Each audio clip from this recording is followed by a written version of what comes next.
BJP ರಾಜ್ಯ ಸರ್ಕಾರದ ವಿರುದ್ಧವಾಗಿ ಜನಾಕ್ರೋಶ ಯಾತ್ರೆಯನ್ನ ಮಾಡ್ತಾ ಇದೆ. ಆದರೆ ಜೆಡಿಎಸ್ ಈ ಯಾತ್ರೆಯಲ್ಲಿ ಭಾಗಿಯಾಗಿಲ್ಲ ಅಥವಾ ಈ ಒಂದು ಪ್ರತಿಭಟನೆಯಲ್ಲಿ.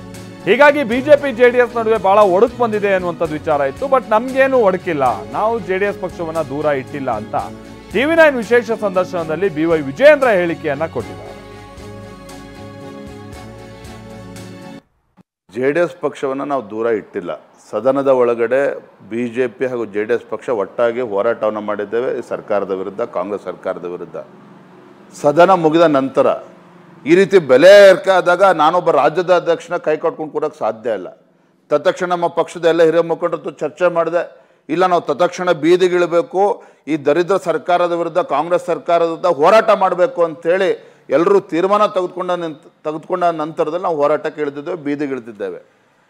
ಜೆಡಿಎಸ್ ಪಕ್ಷವು ಕೂಡ ಅವರು ಸ್ವತಂತ್ರ ಇದ್ದಾರೆ. ಅವರು ಕೂಡ ಗ್ರೇಟರ್ ಬೆಂಗಳೂರು ಬಗ್ಗೆ ಹೋರಾಟ ಮಾಡಿದ್ದಾರೆ, ಬೇರೆ ಬೇರೆ ವಿಚಾರಗಳನ್ನು ತೆಗೆದುಕೊಂಡು ಅವರು ಇಂಡಿಪೆಂಡೆಂಟಾಗಿ ಹೋರಾಟ ಮಾಡಿದ್ದಾರೆ. ನಾವು ಹೋರಾಟ ಪ್ರತ್ಯೇಕವಾಗಿ ಮಾಡ್ತಾ ಇದ್ದೇವೆ ಅನ್ನುವ ಅಂದರೆ ನಮ್ಮೇನು ಮಧ್ಯೆ ಏನು ವ್ಯತ್ಯಾಸ ಆಗಿದೆ ಅಂತಲ್ಲ, ವ್ಯತ್ಯಾಸ ಆಗಿದೆ ಅಂತ ಹೇಳೋದಿಲ್ಲ. ಖಂಡಿತ ಇಲ್ಲ ರೀ. ಹೋರಾಟ ವಿಚಾರ ಬಂದಾಗ ನಾವು ಪ್ರತ್ಯೇಕವಾಗಿ ಹೋರಾಟ ಮಾಡಬೇಕು ಅಂತೇಳಿ ನಮ್ಮೆಲ್ಲ ಪಕ್ಷದ ಮುಖಂಡರ ಅಪೇಕ್ಷೆಯಂತೆ, ಕೇಂದ್ರದ ಅಪೇಕ್ಷೆಯನ್ನು ನಾವು ಮಾಡ್ತಾ ಇದ್ದೇವೆ. ಹೋರಾಟ ಪ್ರತ್ಯೇಕವಾಗಿ ಮಾಡ್ತಾ ಇದ್ದೇವೆ ಅನ್ನುವ ಕಾರಣ ನಮ್ಮ ಮಧ್ಯೆ ಏನೋ ಭಾಳ ಒಡಕು ಬಂದ್ಬಿಟ್ಟಿದೆ ಅನ್ನೋ ಪ್ರಶ್ನೆನೇ ಇಲ್ಲ. ಒಟ್ಟಾಗಿದ್ದೇವೆ, ಏನೇ ಸಮಸ್ಯೆಗಳು ಬಂದಾಗ ಕೂಡ ಒಟ್ಟೆ ಕೂತು ಚರ್ಚೆ ಮಾಡ್ತೇವೆ.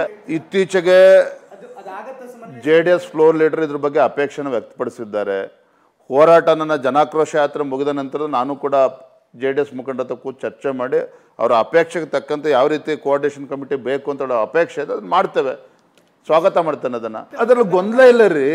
ನಾವು ಹೋರಾಟ ಪ್ರಾರಂಭ ಮಾಡುವ ಮುಂಚಿತವಾಗೇನೆ ಭಾರತೀಯ ಜನತಾ ಪಾರ್ಟಿ ಜನಾಕ್ರೋಶ ಯಾತ್ರೆನ ಪ್ರತ್ಯೇಕವಾಗಿ ಮಾಡಬೇಕು, ಜನರ ನಾಡಿ ಮಿಡಿತವನ್ನು ಅರ್ಥ ಮಾಡ್ಕೋಬೇಕು, ಜನರ ಸಮಸ್ಯೆಗೆ ಸ್ಪಂದನೆ ಮಾಡಬೇಕು ಒಂದು ವಿರೋಧ ಪಕ್ಷವಾಗಿ ಅಂತೇಳಿ ತೀರ್ಮಾನ ಮಾಡಿ ನಾವು ಹೊರಟಿದ್ದೇವೆ.